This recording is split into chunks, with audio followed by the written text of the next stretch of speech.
Where Go The Beatles, com Leonardo Conde de Alencar. Hoje teremos a terceira parte do especial sobre os 50 anos dos Beatles no Brasil. O destaque de hoje será o álbum The Beatles 65.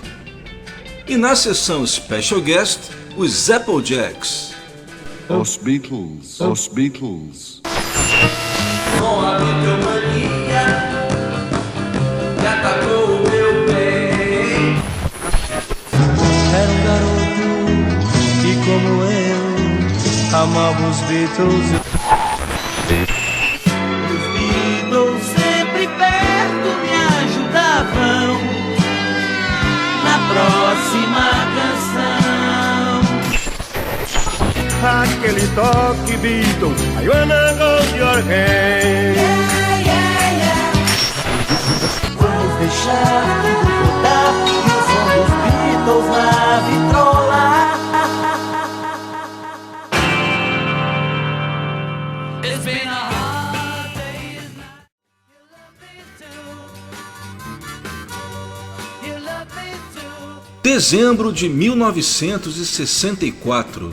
Após passar o ano inteiro curtindo os álbuns Beatlemania e Beatles Again, os fãs brasileiros dos Beatles tiveram um super presente de Natal com o lançamento do disco e do filme Os Reis do Yeah Yeah Yeah, título brasileiro de A Hard Day's Night, que chegava ao Brasil com 5 meses de atraso em relação à Inglaterra. Bem, você está achando o título brasileiro engraçado? Pois então saiba que em Portugal o título foi Os Quatro Cabeleiras do Apocalipso.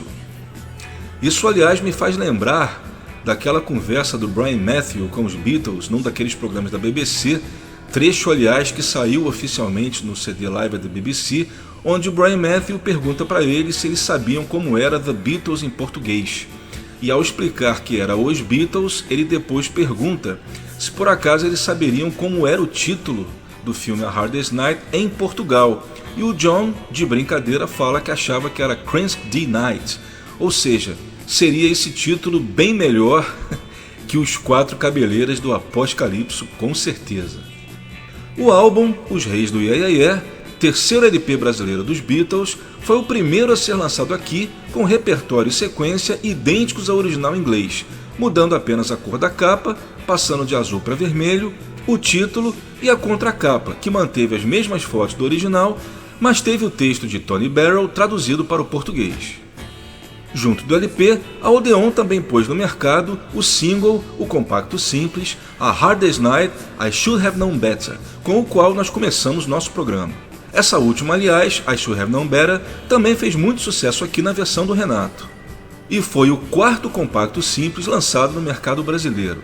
Esse compacto ele foi copiado do single americano, inclusive a capa, só que enquanto a capa do exemplar da Capitol era colorida, aqui no Brasil saiu monocromática. E 2 meses depois, em fevereiro de 65, a Odeon lança um compacto duplo, o terceiro lançado aqui no Brasil, contendo as 4 faixas mais populares do álbum aqui no Brasil. O EP vinha com A Hard Day's Night, I Should Have Known Better e no lado 2, Can't Buy Me Love e And I Love Her. O LP, Os Reis do Yeah Yeah Yeah, ficou 17 semanas no Top 5 e 6 semanas no primeiro lugar da parada brasileira do Ibope. E o compacto duplo não fez menos, permaneceu 21 semanas na parada brasileira, atingindo também o primeiro lugar, onde ficaria por 4 semanas. Nós não vamos tocar na íntegra o álbum Os Reis do Yeah Yeah Yeah, porque a proposta do especial Os 50 anos dos Beatles no Brasil é apresentar os álbuns exclusivos do mercado nacional, ou seja, aqueles que são diferentes dos originais ingleses, e por isso nós vamos pular direto para o quarto álbum dos Beatles no Brasil, The Beatles 65. Como sempre acontecia na época, com um atraso de 6 meses, a Odeon lança no mercado a versão brasileira do álbum Beatles for Sale, que aqui no Brasil, como em vários lugares do mundo, ganhou o título de Beatles 65, embora esse título apareça apenas na contracapa, já que na capa e no selo aparece escrito apenas The Beatles. O álbum nacional vinha com 12 das 14 faixas originais do For Sale, com sequências diferentes, embora sem trocar as faixas de lado. Ficaram de fora Every Little Thing e Babies in Black, Por coincidência, por uma infeliz coincidência, duas das principais faixas do disco, e ambas composições da dupla Lennon e McCartney. Babies in Black, então, era uma das favoritas da dupla, tanto é que acabaria fazendo parte do setlist de todos os shows dos Beatles, desde o seu lançamento até o último show do grupo, em 29 de agosto de 66. E por que tiraram logo essas duas faixas? A gente não sabe por que eles escolheram especificamente essas duas faixas, mas eles tiraram duas faixas porque o padrão da Odeon na época eram LPs com 12 músicas, apesar dos Reis do Iê Iê Iê ter saído com 13. O problema maior de tudo isso é que a Odeon teve a oportunidade de lançar essas faixas em EPs ou compactos simples e não o fez. Chegaram inclusive a repetir faixas desnecessariamente, repetindo If I Fell como lado B de I Feel Fine, repetindo a Saw Her Standing There no compacto duplo Ena, e isso acabou fazendo com que essas duas músicas do Beatles for Sale só fossem sair aqui 10 anos depois, em 75, quando a EMI Odeon lançou o For Sale igual ao original em inglês. O The Beatles 65 quebrou um padrão da Odeon. Os 3 primeiros álbuns foram lançados aqui somente em mono e utilizando os mixes mono originais ingleses, que foram enviados pela matriz. Importante lembrar que a Odeon não recebeu os masters estéreo das músicas desses discos. Mas para o Beatles 65, a Odeon recebeu uma cópia do master estéreo do Beatles for Sale. E a partir desse master estéreo, a Odeon prensou as versões estéreo e mono do álbum The Beatles 65, sendo a versão mono um falso ou fake mono, com o estéreo transformado em mono. Aliás, também é bem legal da gente lembrar que essa versão estéreo original do álbum The Beatles 65, lançada aqui na mesma época que a mono, em junho de 65, é considerado um dos discos mais raros dos Beatles no mundo. Segundo consta, essa edição estéreo com selo azul só teve pouquíssimas cópias feitas, tipo assim, 1% da tiragem. Algumas fontes, inclusive, dizem que essa prensagem foi feita apenas para teste, já que a Odeon em 65 estava apenas começando e testando o mercado de discos estéreo, o que justificaria o fato de uma tiragem tão pequena e também de hoje você quase não ver o exemplar desse disco dando sopa por aí. Já a edição estéreo do final dos anos 60, aquela edição que vem com o tradicional selo estrela azul, branco com estrela azul, essa já é bem mais fácil de você encontrar, e também por causa de ser mais fácil, o preço não chega a esse valor aí que eu falei para vocês do estéreo original. E a versão do disco que a gente vai tocar hoje para vocês é a versão que 99% dos brasileiros curtiram nos anos 60, que é a versão mono brasileira, a versão falso mono, obviamente bastante diferente da versão mono inglesa e que saiu na caixa mono da EMI. E agora com vocês, o lado 1 do álbum The Beatles 65.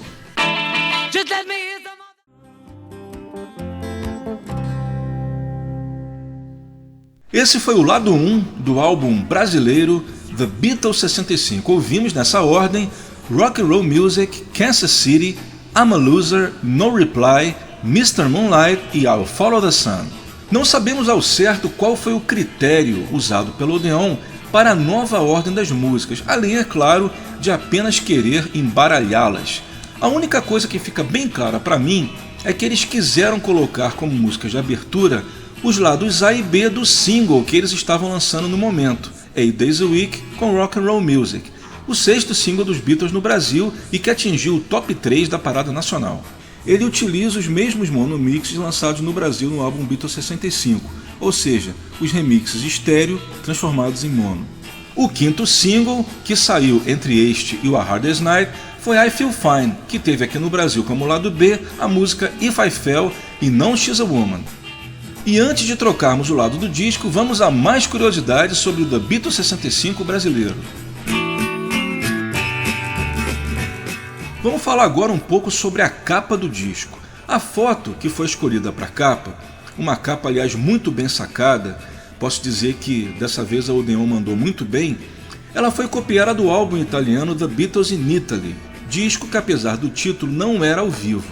É uma foto colorida, o que por si já é rara, tirada no primeiro show dos Beatles nos Estados Unidos, que foi no show do Washington Coliseum, de 11 de fevereiro de 64. Essa foto ela tem um efeito muito legal, porque aparece a casa toda escura e os Beatles iluminados com um holofote bem em cima deles, destacando bem os quatro.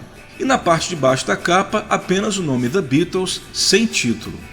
O The Beatles 65, como já se esperava, foi um grande sucesso de vendas no Brasil, ficando um total de 20 semanas no top 5 da parada, onde atingiu o peak position de número 2. E só começou a cair quando a Odeon pôs no mercado o seu sucessor, que foi o álbum Help. E agora vamos curtir na nossa vitrola o lado 2 desse grande álbum The Beatles 65.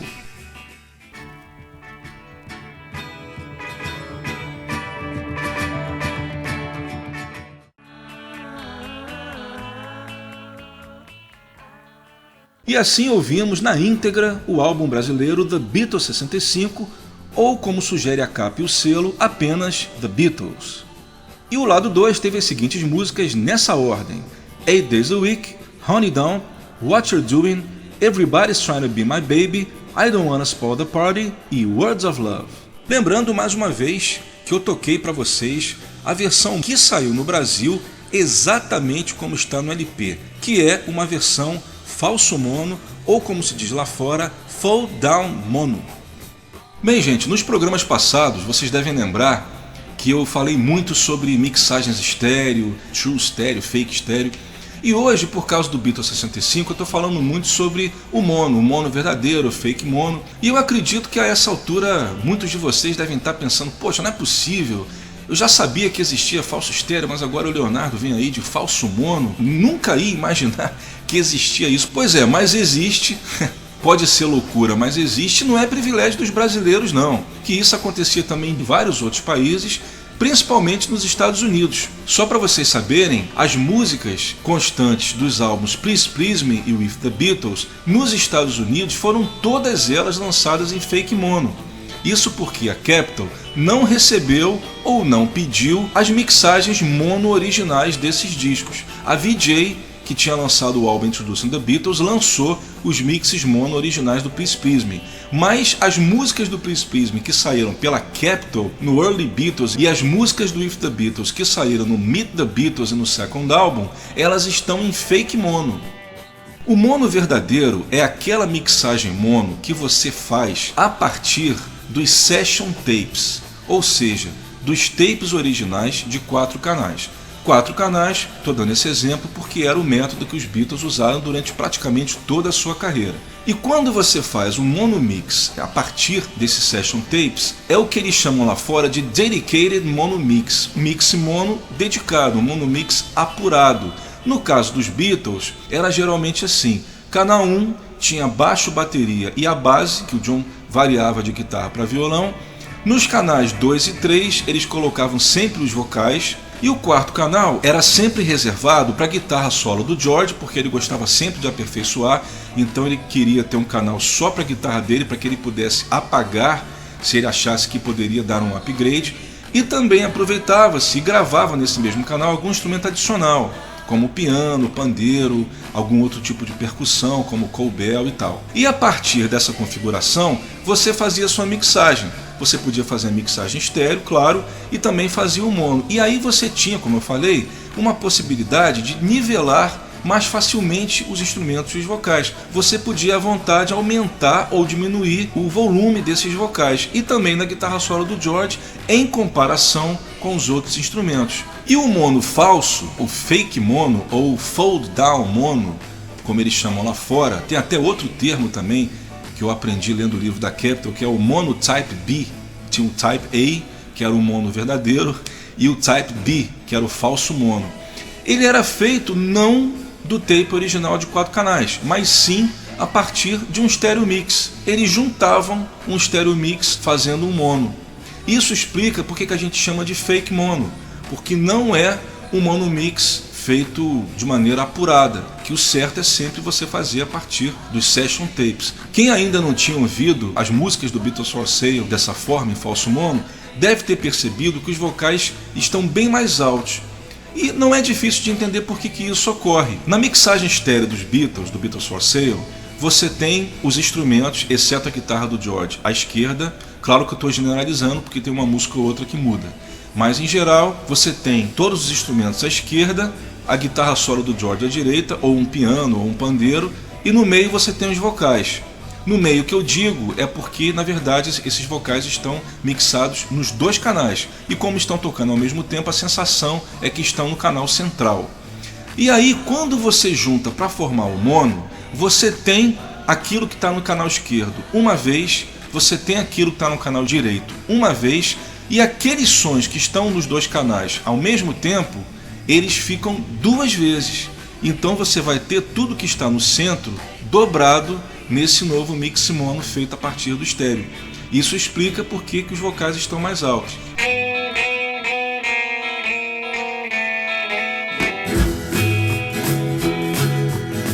Partindo então para a seção Bonus Tracks. O próximo EP dos Beatles, na ordem cronológica, seria o EP Help, mas eu vou deixar para falar dele no próximo programa, já que será dedicado ao LP Help e com certeza tem mais a ver falar dele junto do LP. Assim, vou mostrar para vocês então aquele que foi o último EP lançado pelo Odeon antes da sua decisão de passar a lançar os discos dos Beatles iguais aos originais ingleses, que aconteceu a partir do LP Rubber Soul. Esse é o quinto EP dos Beatles no Brasil. É um EP sem título, mas conhecido como You Like Me Too Much por esta ser a primeira música do lado 1. Esse compacto duplo ele foi uma espécie de versão brasileira resumida do álbum americano Beatles 6, porque ele foi masterizado a partir desse disco e não das matrizes inglesas como se pensava. Isso porque a Odeon simplesmente não possuía uma cópia do Help em inglês, e isso, por sua vez, explica por que nesse EP saíram somente as músicas originais do lado 2 do Help, que já tinham sido adiantadas no Beatles 6.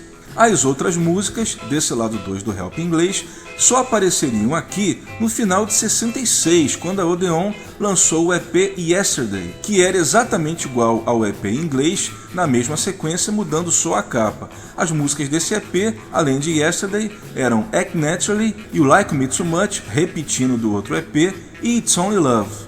Aliás, colocando mais um parênteses, essa repetição de You Like Me Too Much também foi totalmente desnecessária, porque até o lançamento desse EP Yesterday, que foi em outubro de 66, a Odeon possuía várias músicas dos Beatles ainda não lançadas. A gente pode citar Anna, Chains, Misery, Every Little Thing, Babies in Black e I've Just Seen a Face, que acabaria não sendo lançada, aparecendo aqui apenas em 75, quando finalmente a EMI Odeon resolveu importar o álbum inglês Help. Bem, vamos ouvir então as 4 faixas do EP The Beatles, ou You Like Me Too Much, como você queira, na mesma sequência e exatamente como saiu aqui no Brasil, com todas as faixas em suas mixagens mono originais. As 3 primeiras, pertencentes ao álbum americano Beatles 6, que como eu também falei, sairiam depois no Help em inglês, e a última, Yes It Is, que saiu primeiro como lado B do Ticket to Ride e depois também no álbum Beatles 6.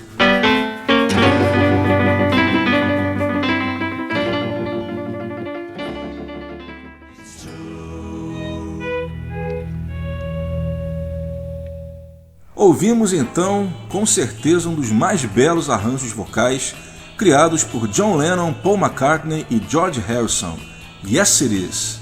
Antes dela, ouvimos um dos melhores rocks dos Beatles e um dos melhores vocais de todos os tempos de John Lennon, Dizzy Miss Lizzy.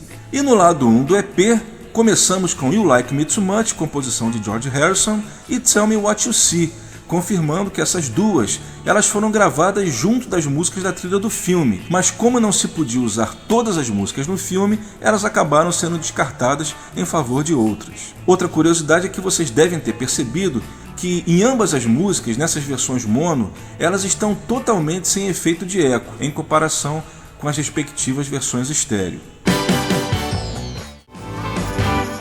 E na sessão Special Guest de hoje a gente recebe os Applejacks. Para quem nunca ouviu falar do grupo, eles eram um grupo lá de Solihull, que era uma cidadezinha pequena, perto de Birmingham, ao sul de Liverpool. Mas apesar disso, eles ficaram muito amigos dos Beatles porque eles faziam o mesmo circuito, aquele circuito de shows Hamburgo, Liverpool e Londres. E apesar deles serem uma grande banda, eles acabaram sendo mais famosos nos anos 60 pela associação deles com os Beatles, porque um dos grandes hits da carreira deles foi Like Dreamers Do, que foi aquela mesma música que os Beatles haviam gravado na Decca, no teste para a Decca em 62, e que eles acabaram depois descartando, e que em 64 eles achavam que não tinha mais nada a ver com o tipo de música que eles estavam fazendo na época, e eles acabaram então a doando aos Applejacks. E eles acabaram conseguindo colocar Like Dreamers Do no top 20 da parada britânica. E fazendo uma rápida biografia aqui dos Applejacks, eles gravavam pela Decca, aliás, o que foi uma grande ironia, né? Porque a gente lembra que Like Dreamers Do foi gravada no teste para a Decca, os Beatles foram recusados, e a primeira versão a sair oficialmente dela, foi justamente no single da Decca, mas não pelos Beatles, pelos Applejacks. E eles tinham duas coisas que diferenciavam eles dos outros grupos. Primeiro, que eles eram um sexteto. Nessa época, na Inglaterra, o mais comum eram quartetos ou quintetos, principalmente até quintetos. E também pelo fato deles não terem um baixista. Eles tinham uma baixista, que era, aliás, grande baixista, por sinal, que era Megan Davis, irmã do Ray Davis e do Dave Davis dos Kinks. Eles gravaram 6 singles pela Decca, e também um álbum que foi lançado em 64 chamado Tell Me When, que foi o nome também do single deles de maior sucesso. No final de 65, o grupo acabou se separando, o vocalista Al Jackson abandonou a música, mas a Megan Davis acabou continuando com o grupo, reformou o grupo, entraram 3 ou 4 novos membros, e ela ainda tentou lançar um novo single em 67, mas que, como não vendeu, a banda acabou indo parar no circuito de revival, o circuito de cabaré, como eles chamam na Inglaterra, e no início dos anos 70 se separou definitivamente. E do repertório dos Applejacks, eu selecionei 2 faixas aqui para tocar para vocês. A primeira delas é Babies in Black. Pois é, a gente estava falando da Babies in Black, então eu vou tocar para vocês a única versão que saiu de Babies in Black no Brasil na época em disco. Essa versão saiu numa coletânea de vários artistas chamada 14, mas era uma coletânea diferente porque ela não trazia hits, ela traz apenas músicas inéditas, e os Applejacks contribuem com Babies in Black. O mais interessante dessa gravação deles é que vocês lembram que sempre que o John apresentava essa música nos shows dos Beatles, ele apresentava ela como uma valsa. Só que na verdade assim é uma meio que forçação, porque ela não chega a ser realmente uma valsa. Mas a versão dos Applejacks é com certeza uma valsa. Ou seja, é uma versão bem mais valsa que a versão dos Beatles, o arranjo que eles fizeram. E em seguida a gente vai ouvir I'm Through, que é o último single dos Applejacks pela Decca, uma canção brilhante, uma composição muito bonita, e que, por uma ironia do destino, o nome dela acabou sendo fulminante, né? Porque I'm Through significa eu terminei.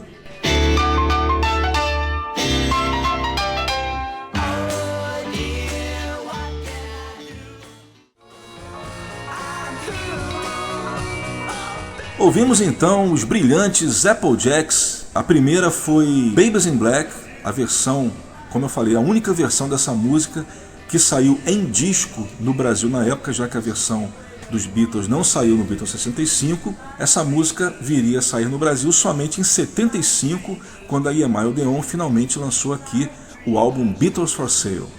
E a última foi I'm Through, e foi realmente o último single deles pela Decca. Where Go the Beatles, com Leonardo Conde de Alencar.